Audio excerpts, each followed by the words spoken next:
बच्चों लास्ट से कुछ वीडियोस में हमने शेल और स्फीयर की वजह से पोटेंशियल निकाले थे 2 वीडियोस के अंदर। अब हम बात करने वाले हैं कि जेई मेंस और एडवांस के अंदर या फिर नीट के अंदर भी आज तक कुछ ऐसे क्वेश्चंस आए हैं क्या जो उन दोनों डेरिवेशंस के ऊपर बेस्ड हैं। ठीक है, आज हम वो क्वेश्चन करने से पहले थोड़ा सा हम नया क्वेश्चन करने से पहले हम थोड़ा सा देखते हैं।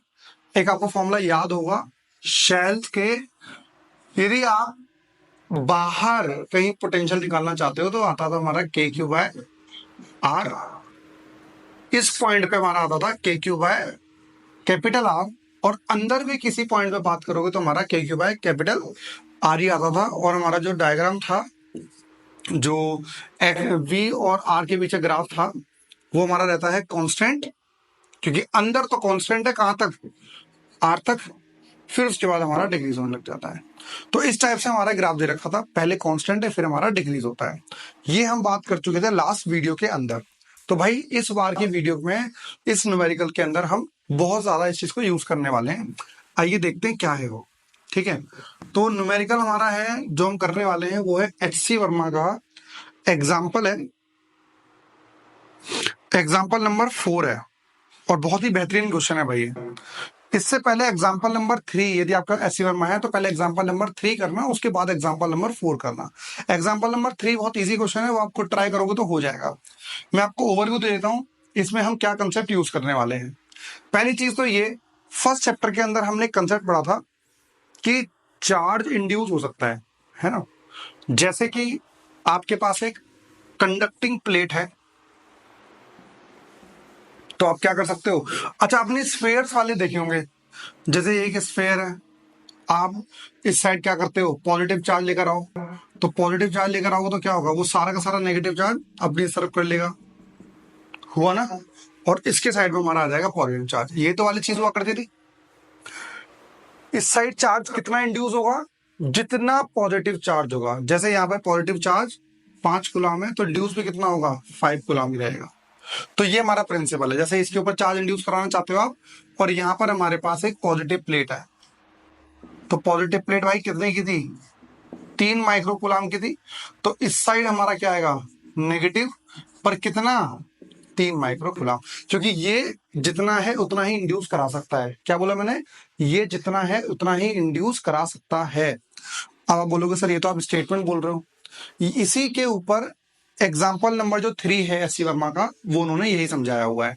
आइए मैं भी आपको थोड़ा सा उसका कंक्लूजन दे देता हूँ और लिख लेना भाई, इसे काम आने वाला है। ऐसे बहुत सारे क्वेश्चंस आए हुए हैं।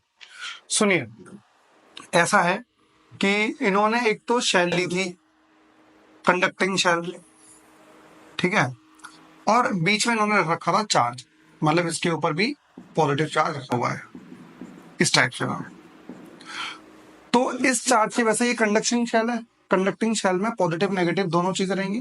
तो यहाँ पर आपके पास क्या है, ये पॉजिटिव चार्ज है, तो यहाँ पर इसे कुछ चार्ज इंड्यूस करना चाहिए इस साइड। तो वैसे तो मैंने अभी आपको बता दिया है, सपोज इसका चार्ज क्यू होता इसके ऊपर, तो ये कितना चार्ज इंड्यूस कर देगा, एक तो अपोजिट चार्ज इंड्यूस करेगा और कितना, माइनस क्यू, ऐसे रहेगा चीज। इन्होंने क्या कंसेप्ट दिया इस चीज के पीछे, इन्होंने कंसेप्ट दिया भाई ये मेटेलिक है ना, तो एक काम करो, एक यहाँ पे गॉसियन सरफेस मान लो, ऐसे ऐसे एक गॉसियन सरफेस मान लो इधर, हमने कहा मान लिया। अब देखो गॉसियन सरफेस कहां पर है, कंडक्टिंग शेल के अंदर, और आपको पता है कंडक्टिंग शेल के अंदर इलेक्ट्रिक फील्ड 0 होता है, और हमारा फॉर्मूला क्या होता है, E dot D S integration is equals to कितना, charge enclosed upon epsilon naught. बेटा यदि इलेक्ट्रिक फील्ड 0 आ रहा है तो ये पूरी क्वांटिटी क्या हो गई, 0, और ये क्वांटिटी 0 होने की वजह से चार्ज इनक्लोज कितना हो गया है, 0। तो मतलब कि यदि इस गॉसियन सरफेस के अंदर इलेक्ट्रिक फील्ड 0 आने वाला है तो इसके अंदर का चार्ज इनक्लोज कितना होना चाहिए, 0। तो आप बोलोगे सर यहाँ पे तो पॉजिटिव चार्ज है, तो यहाँ पर क्या आना चाहिए, नेगेटिव चार्ज आना चाहिए। कितना, जितना ये है उतना ही नेगेटिव चार्ज आना चाहिए, जिससे कि टोटल चार्ज एनक्लोज कितना हो जाए, 0 हो जाए। तो ये हमारा कंसेप्ट बहुत काम आने वाला है आज के न्यूमेरिकल में, जो कि क्वेश्चन नंबर 4 जो आपका है वो बता रहा है। बात समझ में आई? तो कभी भी आप चाहे गॉस थ्योरम का यूज कर लो, चाहे मैंने बताया जितना इंड्यूस चार्ज उतना ही होगा जितना बाहर चार्ज रखा हुआ होगा।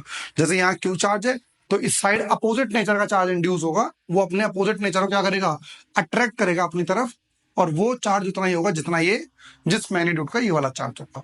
तो ये क्यू तो ये वाला कितना, माइनस क्यू। यदि ये 5 कूलम तो ये कितना, -5 कूलम। इस तरीके से आपसे मानना, ठीक है बेटा। आइए हम बात करते हैं क्वेश्चन की जो इन्होंने दिया है। ये कह रहे हैं हमारे पास 3 कॉन्सेंट्रिक थिन स्फेरिकल शेल्स हैं, ए बी और सी। तो एक शेल तो भाई बीच में है ये वाली। अच्छा, शेल ना ऐसे बनाई जाती है, ऐसे, और इसकी कुछ ना कुछ थिकनेस रहती होगी। अब इस तरीके से हम बनाएंगे तो थोड़ा सा आपको बड़ा कॉम्प्लिकेटेड डायग्राम लगेगा और थिकनेस बहुत कम लेगी। तुमने एक ऐसी बना दी है, एक ऐसी बना दी है, और एक बना दी है ऐसी, ये रही भाई, ठीक है। जो अंदर वाली है उसकी रेडियस है स्मॉल ए, जो ये है उसकी रेडियस है स्मॉल बी, और ये वाला है इसकी रेडियस है स्मॉल सी। इस टाइप से आ गया है, और ये बीच में हमारा जो है वो है ओ। तो जो बीच वाली शेल थी इन्होंने उसको अर्थिंग कर दी है। उसकी अर्थिंग करने के बाद क्या होगा, इसका पोटेंशियल क्या हो जाता है, 0। ये कह रहे हैं हमारे पास 3 रेडियाई हैं, capital A, capital B, capital C. हमारे पास 3 शेल हैं और उनकी रेडियाई ए, बी और सी है, ठीक है। The shell A and C are charge Q and minus Q. A के ऊपर बेटा चार्ज हमारा क्यू है और इसके ऊपर चार्ज हमारा माइनस क्यू है, इस शेल के ऊपर, ठीक है ना। तो शेल के ऊपर चार्ज माइनस क्यू का मतलब ये है, ऐसा नहीं है कि इनसाइड और आउटसाइड, इस टाइप का चार्ज है उसके ऊपर, ठीक है भाई। ओवरऑल चार्ज ये है। बी शेल को आपने अर्थ कर दिया है, find the charge appearing on the surfaces B and C. तो बी और सी के ऊपर चार्ज आपको बताने हैं कितने आएंगे। एक काम करते हैं, वही वाला कंसेप्ट यूज करते हैं जो हम देखा है। क्या भाई, इधर चार्ज है हमारा क्यू, तो ये इसके ऊपर चार्ज कितना लेकर आएगा बताइए, माइनस क्यू। ये तो मैंने बोला था, इसके ऊपर क्यू और इसके ऊपर माइनस क्यू। अब इसके ऊपर कितना आएगा, देखो ये माइनस है तो इस पे कितना आना चाहिए, प्लस कितना, क्यू डैश। हमें पता नहीं है इसलिए हमने क्यू डैश मान लिया है। बात समझ में आई बेटा? यदि ये क्यू डैश है तो उस साइड कितना आएगा, माइनस क्यू डैश। बात समझ में आई नहीं आई, हाँ या ना? तो ये कह रहा है कि इसके ऊपर जो अंदर चार्ज है और जो बाहर चार्ज होगा, इन दोनों का चार्ज का जो सम होगा वो कितना होगा, माइनस क्यू होना चाहिए, हाँ या ना? तो निकालते, देखो अंदर वाले का चार्ज माइनस क्यू डैश, बाहर वाले का एक्स मान लेते हैं, और भाग का दोनों का सम कितना होना चाहिए, माइनस क्यू। इसे उधर ले जाइए तो एक्स कितना आ गया, क्यू डैश पॉजिटिव हो जाएगा, माइनस क्यू। तो बाहर वाले के ऊपर जो चार्ज आएगा वो कितना आएगा, क्यू डैश माइनस क्यू। बात समझ में आई नहीं आई? देखो मैं आपको बताऊं आप बोलोगे सर ये क्या कर रहे हो आप? देखिए भाई, ये तो प्लस क्यू था, तो इस साइड इंड्यूस कितना करेगा, माइनस क्यू। और सर माइनस क्यू बराबर कैसे आया, मैंने आपको बताया था कि जितना उसका मैग्नीट्यूड होगा उसके अपोजिट वाले को वो अट्रैक्ट कर लेगा, ठीक है। इस पूरी शेल के ऊपर हमें चार्ज नहीं पता था कितना है, तो इसलिए हमने क्या मान लिया, इस वाले पे क्यू डैश मान लिया। यदि ये क्यू डैश होगा तो बाहर के वाले क्या करेगा, माइनस क्यू डैश, मतलब अपोजिट नेचर का equal amount of charge induce कराएगा। अब अंदर सरफेस और बाहर सरफेस दोनों को मिला के चार्ज कितना है इस पे, माइनस क्यू, क्योंकि उन्हें ये कहा है कि सी जो आपके पास शेल है उसके ऊपर माइनस क्यू चार्ज है। तो ये भी चीज हमारे पास आ गई। अब चीज ये है, अब मैंने आपको पहले फॉर्मूला बताया हुआ है। फॉर्मूले में क्या था भाई, किसी भी शेल के अंदर एक constant electric field, electric potential होता है, दैट इज के क्यू बाई कैपिटल आर। तो अंदर और बाहर, मतलब सरफेस पर के क्यू बाई कैपिटल आर और बाहर स्मॉल आर। अब हमें यह पता है कि बी का जो पोटेंशियल है वो क्या है, 0 है। तो पोटेंशियल एट बी इज 0। एक पॉइंट मान लेते हैं, मतलब इस पॉइंट पे हम क्या करते हैं, पोटेंशियल कैलकुलेट करते हैं इस पॉइंट पे, बी पॉइंट पे, ठीक है, फ्रॉम द सेंटर, ये वाला। चलिए सबसे पहले चीज, पोटेंशियल ए बी क्रिएट कर रहा होगा उस पॉइंट पे, तो लिखोगे potential at P due to shell A shell की वजह से बताइए बेटा पी पर कितना पोटेंशियल होगा। इस शेल के लिए पी पॉइंट बाहर है ना, कितने डिस्टेंस पे, इस सेंटर से इसका डिस्टेंस कितना है बी, तो क्या आएगा पोटेंशियल वी ए हमारा आएगा, वी ए मतलब जिसके ऊपर क्यू चार्ज है, के चार्ज क्यू अपॉन डिस्टेंस कितना है बेटा बी, तो के क्यू बाय बी आ गया, हाँ या ना, के क्यू बाय बी। अब किसकी वजह से आएगा, potential at P due to inner side of shell B के इनर साइड की वजह से पोटेंशियल बताइए, तो भाई उसका पोटेंशियल क्या आएगा V माइनस क्यू की वजह से कितना आएगा minus K Q by distance कितना है इसका B,